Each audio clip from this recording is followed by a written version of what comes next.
నవాబ్పేటలో అతి దారుణంగా కేవలం ఆధిపత్యం అన్నది చాటడం కోసం ఒక పథకం ప్రకారం అక్కడ కర్రలతో అతి దారుణంగా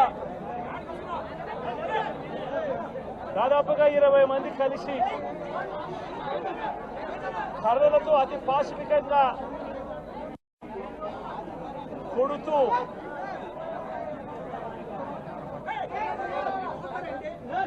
చివరికి హాస్పిటలైజ్ అయి తీవ్రమైన దెబ్బలతో వాళ్ళు హాస్పిటల్లో ఉంటే ఏం సాధిస్తా ఉన్నారు చంద్రబాబు నాయుడు గారిని అడుగుతా ఉన్నాను. మీరు చేసే ఈ కిరాతకాలు, ఈ దారుణాలు వాళ్ళ ప్రజలేమన్నా భయపడతారనుకుంటున్నారా? ఎవరు భయపడరు. ఇది ఇంకా కోపంగా మారుతుంది. ఇది ఇంకా కోపంగా మారి చంద్రబాబు నాయుడు గారిని, తెలుగుదేశం పార్టీని రెండింటినీ కూడా బంగాళాఖాతంలో కలిపే పరిస్థితులు కూడా దారితీస్తాయి. మామూలుగా కొత్త ప్రభుత్వం వస్తే ఆ ప్రభుత్వం మీద వ్యతిరేకత రావడానికి కాస్త కూస్త టైం పడుతుంది. కానీ మొట్టమొదటిసారిగా చూస్తా ఉన్నాం చంద్రబాబు నాయుడు గారి మీద వ్యతిరేకత అన్నది చాలా ఫాస్ట్ గా పెరిగిపోతా ఉంది. నిజంగా ముఖ్యమంత్రిగా ఉన్న వ్యక్తి గవర్నెన్స్ మీద ఫోకస్ పెట్టాల్సింది పోయి ఏం చేస్తా ఉన్నాడు అన్నది ఒక్కసారి తనను తాను ప్రశ్నించుకోవాలి అని అడుగుతా ఉన్నా. ఈరోజు రైతులకు సంబంధించి వ్యవసాయం పూర్తిగా ముమ్మరంగా సాగుతా ఉన్న పరిస్థితుల్లో రైతులకు తాను హామీ ఇచ్చిన మేనిఫెస్టోలో తాను చెప్పిన హామీ రైతులకు 20,000 రూపాయలు పెట్టుబడి సహాయంగా ఇస్తానని చెప్పి రైతులకు ఎగరగొట్టేశాడు. ఇవ్వాల్సిన రైతు భరోసా సొమ్మును కూడా ఇవ్వకుండా, ఎక్కువ చేసి ఇస్తానన్న రైతు భరోసా సొమ్మును కూడా ఇవ్వకుండా రైతులకు మోసం చేశాడు. పిల్లలు బడులకు పోతా ఉన్నారు. ఎంతమంది పిల్లలు బడులకు పోతా ఉన్నారు అన్నది అందరికీ తెలిసిన లెక్కలే. ప్రతి సచివాలయంలోనూ ఎంప్లాయీస్ ఉన్నారు,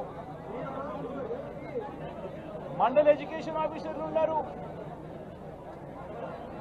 అయినా కూడా తల్లులను మోసం చేస్తూ అమ్మఒడి ఎగరగొట్టేశారు. ప్రతి పిల్లాడికి ఇస్తాను అని ఎన్నికలప్పుడు చెప్పిన హామీ నీకు 15,000, నీకు 15,000, నీకు 15,000, నీకు 15,000 అని చెప్పి ఆ ప్రతి పిల్లాడిని చూపించి ఇస్తాము అని చెప్పి ఆ పిల్లలను మోసం చేశారు. ప్రతి అక్క చెల్లెమ్మలను మోసం చేశారు. తల్లులకు అమ్మఒడి ఇస్తామని తల్లుల దగ్గర నుంచి మొదలెడితే ప్రతి తల్లికి 18 సంవత్సరాలు నిండిన ప్రతి అమ్మాయికి, ప్రతి అక్కకు, ప్రతి చెల్లెమ్మకు నెలకు 1,500 రూపాయలు ఇస్తామని చెప్పి వాళ్ళను మోసం చేశారు. ఈరోజు ఫీజు రీయింబర్స్మెంట్ తీసుకుంటా ఉన్న పిల్లలు జనవరి, ఫిబ్రవరి, మార్చి క్వార్టర్ ఫీజులు రాలా. ఏప్రిల్, మే, జూన్ ఫీజులు, రెండో క్వార్టర్ కూడా ఫీజులు రాలా.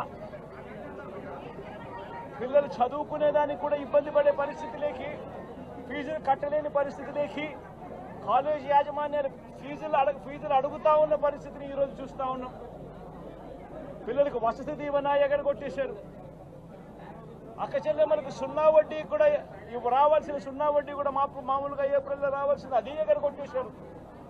ఇవన్నీ కూడా వైఎస్ఆర్ కాంగ్రెస్ పార్టీ ఉన్నప్పుడు, జగన్ ముఖ్యమంత్రిగా ఉన్నప్పుడు క్రమం తప్పకుండా క్యాలెండర్ ఇచ్చి ప్రతి ఒక్కరిని కూడా ఆదుకుంటూ వస్తా ఉన్న పరిస్థితి.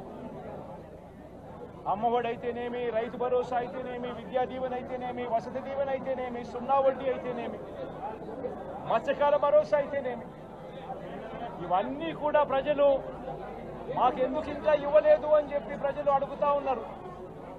వారి గురించి పట్టించుకోకుండా